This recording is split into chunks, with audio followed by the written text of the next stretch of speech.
ಒಂದು breaking news ಬರ್ತಾ ಇದೆ. ಆದಾಯ ತೆರಿಗೆ ನಿಯಮಗಳ ವಿಚಾರಕ್ಕೆ ಸಂಬಂಧಪಟ್ಟಂತೆ ಟ್ಯಾಕ್ಸ್ ಕಟ್ಟೋದಕ್ಕೆ ಸಮಯಾವಕಾಶವನ್ನು ಕೊಟ್ಟಿರ್ತಕ್ಕಂಥದ್ದು. ಇದೆಲ್ಲ ನಾನು ಆಗಲೇ ಹೇಳ್ತಾ ಇದ್ದೆ, ಜುಲೈ 31ನೇ ತಾರೀಕು ತನಕ ಆದಾಯ ತೆರಿಗೆ ಕಟ್ಟೋದಕ್ಕೆ ಕಾಲಾವಕಾಶನ ಕೊಟ್ಟಿದ್ದಾರೆ ಅಂತಕ್ಕಂಥದ್ದು ಪ್ರಮುಖವಾಗಿ. ಹಾಗೆಯೇ ಅಪಘಾತ ವಿಮೆ ಪರಿಹಾರಕ್ಕೆ ತೆರಿಗೆ ವಿನಾಯಿತಿ ಘೋಷಣೆ ಆಗಿರ್ತಕ್ಕಂಥ ವಿಚಾರ. ವಿದೇಶದಲ್ಲಿ ಆಸ್ತಿ ಘೋಷಣೆಗೆ 6 ತಿಂಗಳ ಸಮಯಾವಕಾಶವನ್ನು ಅಂದರೆ ವಾಲಂಟಿಯರ್ ಆಗಿ ಆಸ್ತಿ ಘೋಷಣೆ ಮಾಡ್ಕೊಳ್ಳೋದಕ್ಕೆ ಕೊಟ್ಟಿದ್ದಾರೆ. ಆದಾಯ ತೆರಿಗೆ ನಿಯಮಗಳ ಸರಳೀಕರಣ ಕೂಡ ಆಗಿದೆ ಈ ಸರ್ತಿ ಅಂತಕ್ಕಂಥದ್ರ ಬಗ್ಗೆ ಒಂದಷ್ಟು ಮಾಹಿತಿ. ಟ್ಯಾಕ್ಸ್ ಕಟ್ಟೋದಕ್ಕೆ ಜುಲೈ 31ರ ತನಕನೂ ಕೂಡ ಸಮಯಾವಕಾಶವನ್ನು ಕೊಟ್ಟಿದ್ದಾರೆ. ಒಂದು ಆ್ಯಡ್ ಮಾಡಿಬಿಡ್ತೀನಿ ನೋಡಿ. ಜುಲೈ 31 ಏನು ಹೇಳ್ತಾ ಇದ್ದಾರೆ ಅಂದರೆ ಇಂಡಿವಿಜುವಲ್ ರಿಟರ್ನ್ಸ್ ಮುಂಚೆ ಏನಿತ್ತಪ್ಪ ಅಂತಂದ್ರೆ ಲಾಸ್ಟ್ ಇಯರ್ ಅದು ಸೆಪ್ಟೆಂಬರ್ 15ರವರೆಗೂ ಇದು ಮಾಡಿದ್ರೆ. ಒಂದು ನಿಮಿಷ, ನಾನು ಅದ್ರ ಬಗ್ಗೆ ನಿಮ್ಮ ಹತ್ರ ಕ್ಲಾರಿಫಿಕೇಶನ್ ತಗೋತೀನಿ.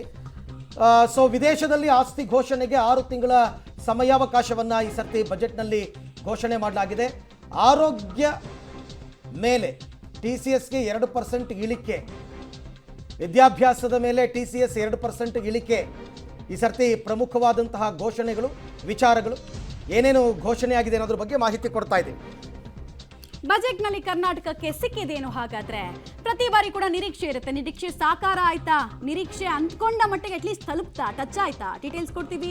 ಬೆಂಗಳೂರಿಗೆ 2 ಹೈ ಸ್ಪೀಡ್ ರೈಲುಗಳ ಘೋಷಣೆ ಆಗಿದೆ. ಬೆಂಗಳೂರು ಚೆನ್ನೈ, ಬೆಂಗಳೂರು ಹೈದರಾಬಾದ್, ಇಲ್ಲಿ ಹೈ ಸ್ಪೀಡ್ ರೈಲುಗಳನ್ನು ನಾವು ಅನುಮೋದನೆ ಕೊಡ್ತಾ ಇದ್ದೀವಿ. ನಾವು ಸಾರ್ವಜನಿಕವಾಗಿ ರ್ಯಾಪಿಡ್ ಆಗಿ ಇಂಟರ್ ಸಿಟಿ ಕನೆಕ್ಟಿವಿಟಿಗೆ ಅವಕಾಶ ಮಾಡಿಕೊಡ್ತಿದ್ದೀವಿ ಅಂತ ಹೇಳಿದ್ರು. ಪ್ರಯಾಣ ದರದಲ್ಲಿ ಈ ಮೂಲಕ ಭಾರಿ ಇಳಿಕೆ ಆಗುತ್ತೆ ಅಂತ ಒಂದು ಅವಧಿ. ಯೂಶಲಿ ಈಗ ನಾವು ಇಂಟರ್ ಸಿಟಿ ಅಥವಾ ಇಂಟರ್ ಸ್ಟೇಟ್ನ ಸಿಟಿಗಳಿಗೆ ಕನೆಕ್ಟಿವಿಟಿ ಅಂತ ಹೇಳಿದ್ರೆ ತುಂಬ ಜಾಸ್ತಿ ಹೊತ್ತು ಪ್ರಯಾಣ ಮಾಡಬೇಕಾಗುತ್ತೆ. ಸೊ ಪ್ರಯಾಣದ ಟೈಮಿಂಗ್ ಕಡಿಮೆ ಆಗುತ್ತೆ. ಮತ್ತು ಈ ಮೆಟ್ರೋ ಕನೆಕ್ಟಿವಿಟಿ ಇರುತ್ತಲ್ಲ, ಅದೇ ರೀತಿ ಇಂಟರ್ ಸಿಟಿ ಕನೆಕ್ಟಿವಿಟಿಯ ಭಾಗವಾಗಿ ಹೈ ಸ್ಪೀಡ್ ರೈಲುಗಳನ್ನು ಓಡಿಸಬೇಕು ಅನ್ನೋದು ಯೋಚನೆ. ಅದರಲ್ಲಿ ಪ್ರಮುಖವಾಗಿ ಏನಂತಂದ್ರೆ ಬೆಂಗಳೂರಿನಿಂದ ಹೈದರಾಬಾದ್, ಬೆಂಗಳೂರಿನಿಂದ ಚೆನ್ನೈಗೆ ಪ್ರಯಾಣಿಕರ ಸಂಖ್ಯೆ ಕೂಡ ಇತ್ತೀಚಿನ ವರ್ಷಗಳಲ್ಲಿ ವಿಪರೀತ ಜಾಸ್ತಿ ಆಗಿದೆ. ಯಾಕೆಂತಂದ್ರೆ ಬಿಸ್ನೆಸ್ ಡೆವಲಪ್ ಆಗಿದೆ ಬಿಟ್ವೀನ್ ದ ಸಿಟೀಸ್, ವಿಪರೀತವಾಗಿ ಟೆಕ್ ಪಾರ್ಕ್ಗಳೆಲ್ಲ. ಹಾಗಾಗಿ ನಿಮಗೆ ಪ್ರಯಾಣಿಕರ ಸಂಖ್ಯೆ ಜಾಸ್ತಿ ಆಗ್ತಾ ಇದ್ದ ಹಾಗೆ ಅನುಕೂಲಗಳನ್ನ ಮಾಡಿಕೊಡ್ಲೇಬೇಕು.